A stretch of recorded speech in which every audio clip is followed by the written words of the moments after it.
दोस्तों, मेरा नाम हिमांशु रॉय है। मैं सृजन फर्टिलिटी क्लिनिक पटना में कार्यरत हूँ।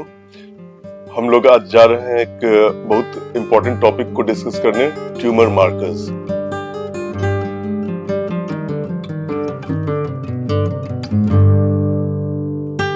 ट्यूमर मार्कर्स जो होते हैं, वो ट्यूमर का मतलब आप जानते हैं, ट्यूमर का मतलब होता है कोई भी ग्रोथ अगर होता है ना। वो जरूरी नहीं है कि ये ट्यूमर जो है वो कैंसर है कि नॉन कैंसर है। बेनाइन ट्यूमर्स भी होते हैं। जो जितने ट्यूमर्स होते हैं अधिकतर नॉन कैंसरस होते हैं। लोग को डर आजकल काफी रहता है। हम लोग के पास पेशेंट आते हैं, छोटा सा तिल भी निकल जाए अगर बॉडी में, तो हम लोग को डर ये रहता है कि ये कहीं कैंसर तो नहीं है। और ये डर तो बिल्कुल जायज है। हमेशा कोई भी बीमारी अगर हम लोग समय पर पे अगर उसको हम लोग कैच कर ले, पकड़ ले, डायग्नोसिस हो जाए, तो हम लोग उसका ट्रीटमेंट करते हैं। और भविष्य में इसका ये नहीं डर रहता है कि अगर पहले दिखा लेते, पहले इसको ठीक कर लेते, तो ये बीमारी से हम लोग कैंसर वगैरह होने से बच जाते हैं। लेकिन अधिकतर जो ट्यूमर्स हमारे बॉडी में होते हैं वो बेनाइन ट्यूमर्स होते हैं, जो कि नॉन कैंसरस होते हैं। कुछ ट्यूमर्स लेकिन 5 to 10% कैंसरस होते हैं, जो कि छोड़ देने पे, इलाज अगर नहीं किया जाए तो जानलेवा होता है।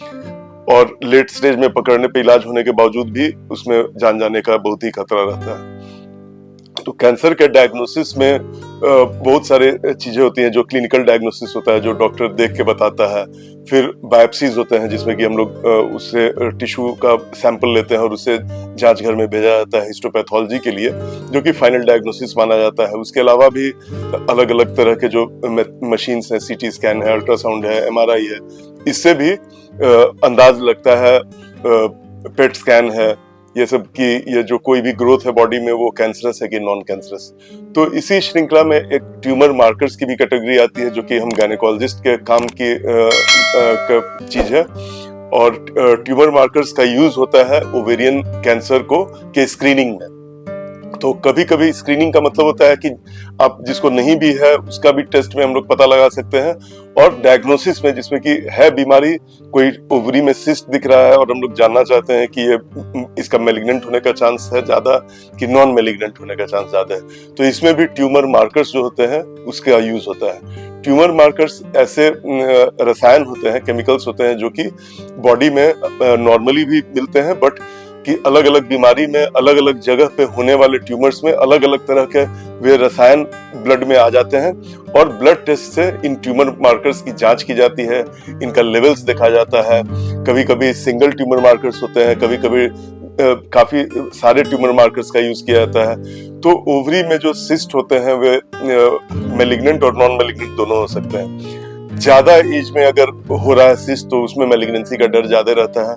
लेकिन यंग विमेन में भी, इवन बच्चों में भी कभी कभी कैंसरस ओवेरियन ट्यूमर हो सकते हैं। तो ओवरी में जो सिस्ट होते हैं वो कैंसर है कि नहीं कैंसर है, इसका डायग्नोसिस केवल अल्ट्रासाउंड के द्वारा लगाना पॉसिबल नहीं होता है। बट उससे संदेह हम लोग को होता है, शक होता है कि ये हो सकता है कि कैंसर हो।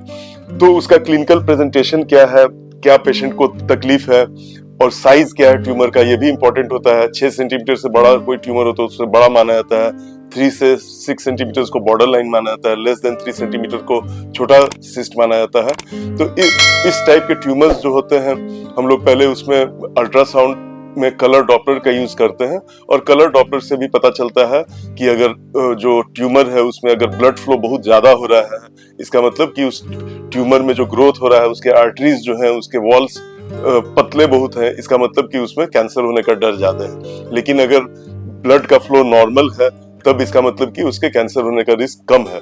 बट ये 100% ये डायग्नोसिस नहीं बताता है, केवल हमें ये बताता है कि अगर हम लोग आगे का ट्रीटमेंट जो प्लान कर रहे हैं, वो ट्रीटमेंट हम लोग कंजर्वेटिव प्लान करें कि रेडिकल, मतलब कि हम लोग उसमें दवा का यूज करना हो या सर्जरी का यूज करना हो, तो हल्का फुल्का करना है या ज्यादा करना है, इसमें गाइड करता है। तो इसमें ट्यूमर मार्कर्स जो होते हैं, वो जैसे सबसे कॉमन ट्यूमर मार्कर CA-125 होता है, जो कि यूज किया जाता है ओवेरियन कैंसर, जो सबसे कॉमन कैंसर होता है, serous cyst adenoma cyst carcinoma, उसको डायग्नोज करने में। ये सबसे कॉमन ट्यूमर है और अधिकतर रिप्रोडक्टिव एज की विमेन और ओल्ड एज की विमेन में ये मिलता है।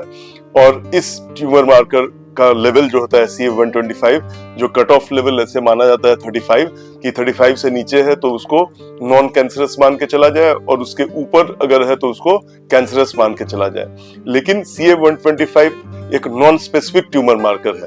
ये ट्यूमर मार्कर ऐसा नहीं है कि किसी में CA-125 बढ़ा हुआ है तो इसको कैंसर ही हो गया और वो तुरंत डर जाता है, अपना ओवरी हटाने के लिए बेचैन हो जाता है। तो ये ट्यूमर मार्कर्स जो होते हैं दूसरे बीमारी जैसे एंडोमेट्रियोसिस भी कॉमन बीमारी है, जो कि इनफर्टिलिटी स्पेशलिस्ट लोगों के पास काफी कॉमनली आता है, बाकी गायनेकोलॉजिस्ट लोग के पास भी आता है, जिसमें कि ओवरी में सिस्ट बन जाता है जिसे चॉकलेट सिस्ट बोलते हैं, और वो अल्ट्रासाउंड से भी काफी हद तक डायग्नोसिस हो जाता है कि चॉकलेट सिस्ट है।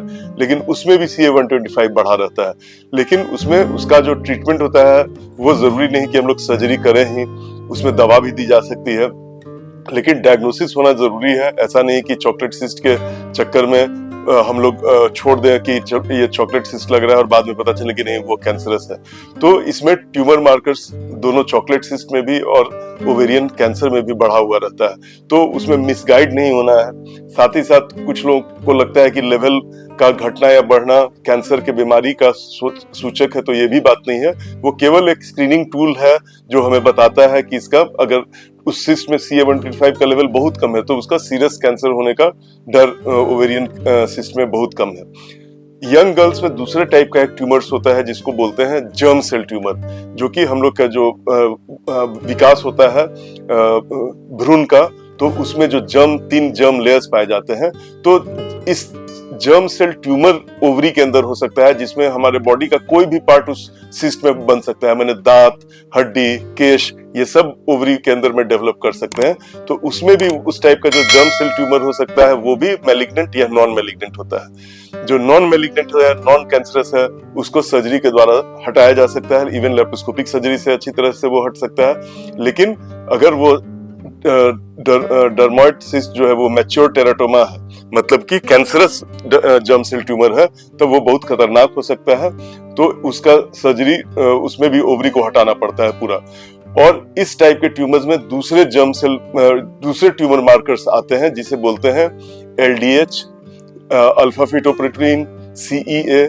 तो ये सब तीनों जो ट्यूमर मार्कर्स होते हैं, इनका उपयोग हम लोग ज्यादातर जो यंग विमेन होती हैं उनमें, या ओल्डर विमेन में भी अगर हम लोग को जर्म सेल के जैसा कुछ लग रहा है तो इन ट्यूमर मार्कर्स का हम लोग टेस्ट करवाते हैं। ये सब टेस्ट इजीली अवेलेबल है कहीं पे भी, तो इन ट्यूमर मार्कर्स का टेस्ट करके हम लोग ये जान सकते हैं कि इसमें कैंसर होने का खतरा कम है या ज्यादा, और उसी हिसाब से हम लोग अपना ट्रीटमेंट प्लान कर सकते हैं कि इसमें सर्जरी तुरंत जरूरी है या हम लोग डिले कर सकते हैं, या सर्जरी करना है तो रेडिकल करें या कंजर्वेटिव।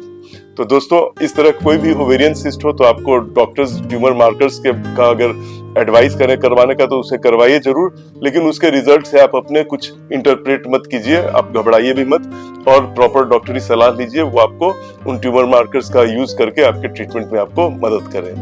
थैंक्स।